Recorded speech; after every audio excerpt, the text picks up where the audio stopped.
Hola! Welcome back to Bilingual Beginnings. I'm Dr. Aisha Dennis, and I help parents teach their children Spanish even if they don't speak Spanish themselves. This week, I'm going to talk to you about the gift of the Spanish language and what that means for your children if you start them off with it early. In addition, I'm going to provide you with 5 expressions that you can use with your children this week to help get started using Spanish as soon as possible. Be sure to stick around to the end to find out the 5 expressions. So, this is the season of gift giving, the holiday season. And what better gift than to give your child the gift of a second language? You may be wondering, how can I do that if I don't speak that language? There are tons of tips and strategies that I've provided on my channel that help you to do just that. Even if you do not speak Spanish at this moment, you can learn Spanish while at the same time teaching your child Spanish. And I'm here to help. So, what is it that you can do today to give that gift of Spanish? And why is that gift of Spanish important? First, start with where you are. Acknowledge that you have a desire to learn Spanish and that you have a desire to teach your child Spanish. One of the most successful ways to become bilingual is starting with the desire. You have to have a need for wanting to use the language in order for you to stay motivated in your journey. What you can do to start is you can start by watching television with your child in Spanish. This is free. This is something that you have easy access to here in the United States because there are so many Spanish-speaking options for television programs and movies that you have access to. Whether you decide to use a paid subscription like Apple TV or Netflix, you have tons of opportunities to find traditional movies in Spanish that you can watch with your children. Not only would you be hearing the language, but little by little you'll be learning the words as well. Now, I do want to caution you with using captions. I, for one, do not recommend using captions while watching movies. Even if you're not able to understand every word that is expressed, that is quite okay. Just watch the movie and keep your ears attuned to the language.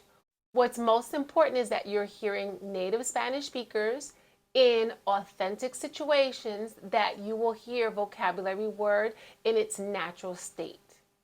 Now, as you're watching the actions that are appearing, you will figure out what more or less is happening in the movie.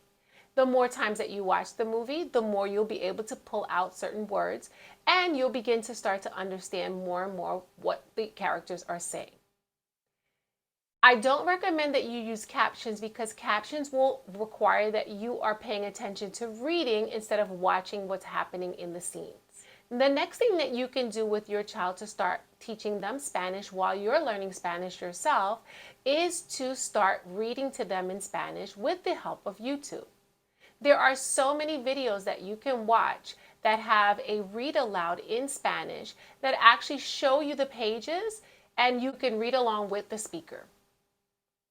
Use these free tools to your advantage to help you learn Spanish while you teach your child Spanish as well. Now, one of the other things I recommend is getting flashcards. Flashcards are really essential to building vocabulary, but there is a technique to using flashcards correctly. I'll be sure to include that in one of my videos so that you understand how to properly use flashcards for the most benefit. Why would you use flashcards? You use flashcards to help build your vocabulary and by using them as a measure to post around your home to encourage your child to use the word in Spanish. This will also help you to continue to use the words that you learn in Spanish and give you motivation to use them on a daily basis. I gave my children the gift of learning Spanish at a young age, and it has brought tremendous amount of value to them for themselves currently as well as for their futures. Now my children are able to put on job applications that they are bilingual. They're able to make sure that they are in native Spanish speaker classes while they were in high school, and they're able to communicate effectively with a wider range of people. Now, if your child decides that they do not want to seek outside employment but would rather work for themselves, what better way to equip them with the ability to speak to thousands of other clients because for the sheer fact that they are bilingual in Spanish. I want you to pay attention to the demographic shifts that are happening in the United States and understand that if your child is between the ages of 2 and 5, over the next 5 to 10 years is going to be a dramatic shift in the number of Spanish speakers. I don't want your children to be behind the wave. It is important for them to ride the wave now so that by the time that they are in high school or preparing for the workforce, that they have an asset that they can utilize for their benefit. If you're interested in gifting your child the ability to learn Spanish and you need help with learning how you can learn Spanish while helping them at the same time, feel free to leave a comment and I'll be sure to reach out to tell you how I can help you by setting up a free consultation and a Spanish language plan. Here are 5 expressions that you can use with your children this week.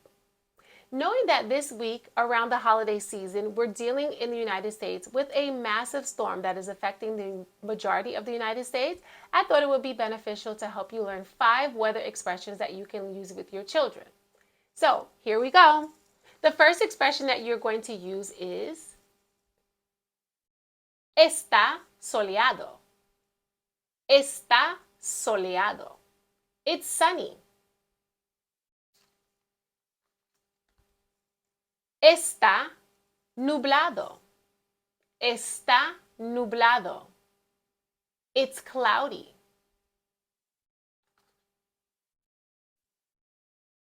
Está lluvioso. Está lluvioso. It's rainy.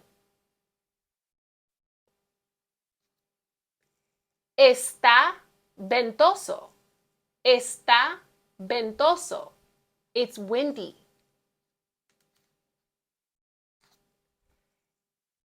Está nevoso. Está nevoso. It's snowy. These are 5 weather expressions that you can use with your children if they want to go outside and play and you want to tell them how the weather is before they're going outside. I hope that helps you this week. Please be sure to let me know in the comments below what other vocabulary you'd like to learn to help you and your child learn Spanish at the same time. Until next week, hasta la próxima semana. Adiós.